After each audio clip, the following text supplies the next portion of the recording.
tukishirikiana na Ministry of Health, National Council for Population Development here in Nairobi, County Government.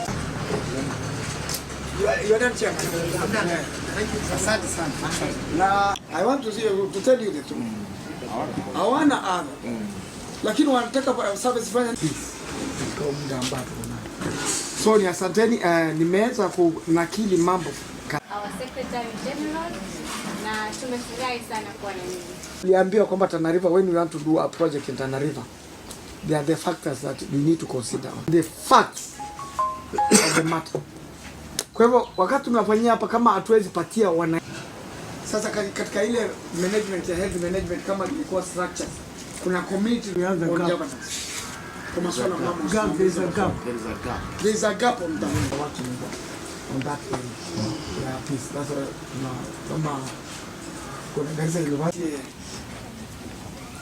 ile rumba za zama. You are supposed to demand, not to seek. Not to require. Ukisema kwamba nyoka ameingia kwa nyumba, tunatoroka na nyumba ni yako. Nani yako tutoroka mpaka alafu tutingize mili yetu na wakati kutingiza. Katika Kenya, Tana River peke yake inapoteza kina mama 596 kwa kila wamama 1100 ambao wanajifungua, na katika hiyo idadi watoto wamo mule ndani. Kwa hivyo inamaanisha kuna changamoto ambaye watoto wanaolewa kwa mapema na wale watoto bado mwili haujakomaa kiasi kwamba wataweza kustahimili ile njia ya kubeba mimba na kujifungua. Kwa hivyo kitu moja ni kupunguza idadi ya kina mama ambao wanaaga wakijifungua. Mimba za wasichana wachanga, adolescent girls, iko juu sana. Watoto wanapata watoto, so hili jambo limefika pakubwa na linatuathiri kama wananchi wa Tana River. Hawa watoto tusipopata suluhu, hawa watoto ndio sahi. Kitambo hatukuwa na watoto wenye wanatembea mitaani, sahi watoto wamejaa mitaani wakiokota machupa na wakiuza.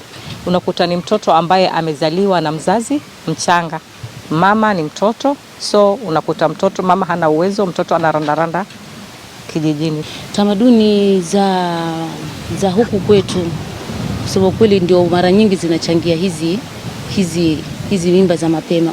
Unapata mtoto anajifungua nyumbani, huyu mtoto amepata mimba, amezaa pale nyumbani, yule mama anamweka mtoto ndani ya nyumba ile siku 40 wanasema ndani ya nyumba. Ile siku ya kumtoa anamtoa na sherehe kubwa sana.